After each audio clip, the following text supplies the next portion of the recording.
안녕하십니까, 흙과 씨앗입니다.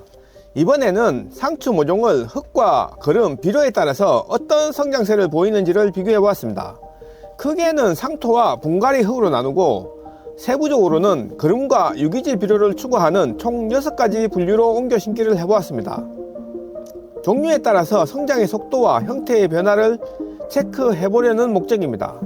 실내 혹은 거주하는 곳에서 화분으로 옮겨 심는 것을 고려해서 냄새나는 거름과 화학비료는 배제했습니다. 흙은 주위에서 쉽게 구할 수 있는 상토와 분갈이 흙입니다.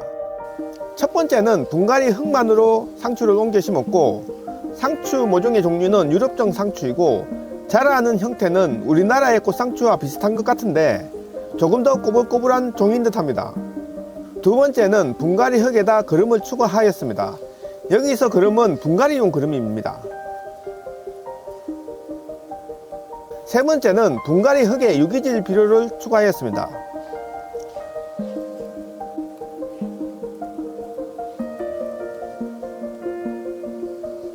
네 번째는 상토만으로 옮겨 심기를 했습니다.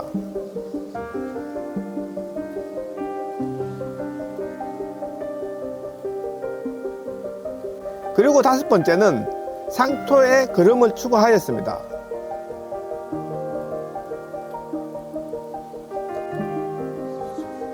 그리고 여섯 번째는 상토에 유기질 비료를 추가하였습니다.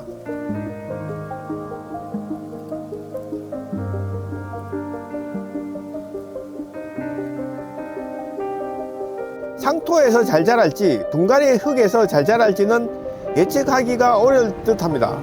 그런데 거름이나 유기질 비료를 아래쪽에 깐 쪽이 더 잘 자라지 않을까, 그런 생각을 해보면서 시험을 진행하였습니다. 옮겨 심기를 하고 10일이 지난 후인 11월 17일입니다. 6가지 모두 큰 차이를 보이지 않고 있습니다. 옥상에서 햇볕을 충분히 보기 때문에 처음에 옮겨 심을 때보다 색이 붉게 물들었습니다. 적상추를 심었는데 청색이 너무 강하다고 하시는 분들이 계십니다. 그 이유는 햇볕을 충분히 받지 못했기 때문일 것입니다. 분갈이 흙으로 심은 쪽을 보시면 하얀 알갱이들이 보이시는데 펄라이트라고 하는 것입니다. 분갈이 흙의 경우 가볍고 물 빠짐이 좋게 하기 위해서 마스토 대신에 돌을 한번 튀긴 듯 가벼운 펄라이트를 사용하고 있습니다.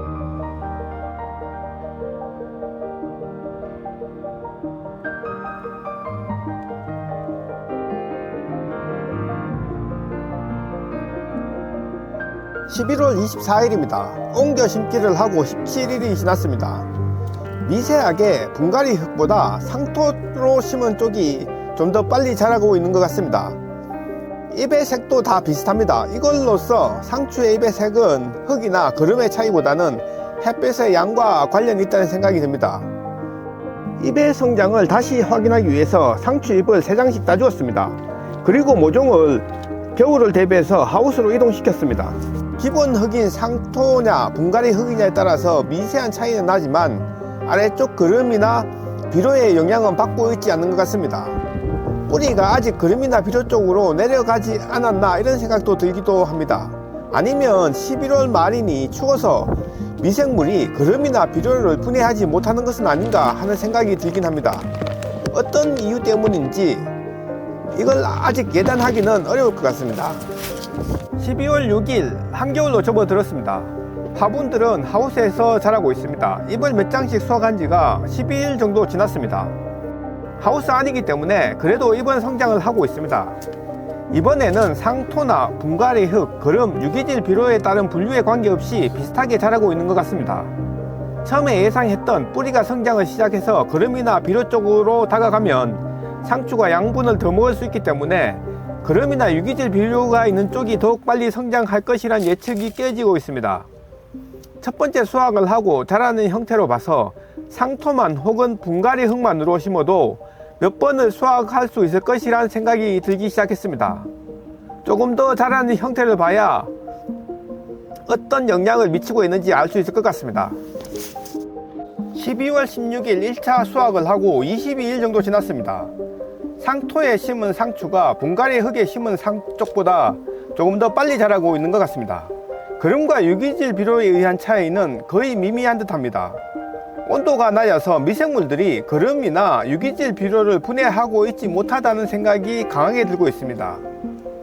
사람은 의미를 부여합니다. 존재의 의미라는 이야기가 있듯이 의미는 사람에게 중요합니다. 그냥 상추를 사 먹을 때는 상추는 다 같은 상추처럼 느껴집니다. 그런데 상추를 기르다 보면 상추의 의미가 부여되어집니다. 맛이 다르게 느껴지고 씻다가 떨어진 한 장도 그냥 버리기가 어려워집니다.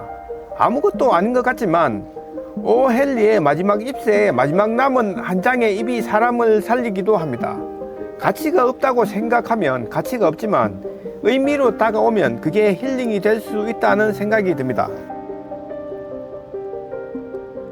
1월 2일입니다. 1차 수확을 하고 한 달이 넘게 지났습니다.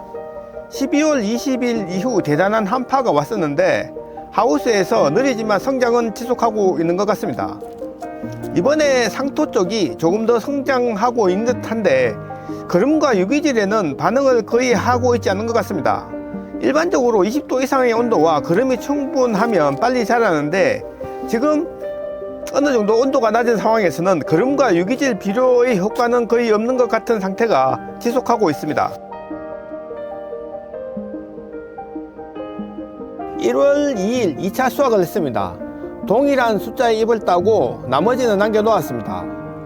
햇볕을 받은 바깥쪽은 붉게 물들었었는데 햇볕을 받지 못한 안쪽은 청색이 많이 남아 있는 것 같습니다.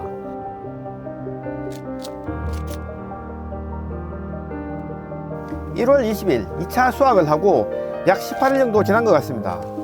분갈이 흙에서 자라는 경우 아무것도 넣지 않고 분갈이 흙으로만 키운 쪽이 거름과 유기질 비료를 넣고 키운 쪽보다 더 많이 자란 것 같습니다.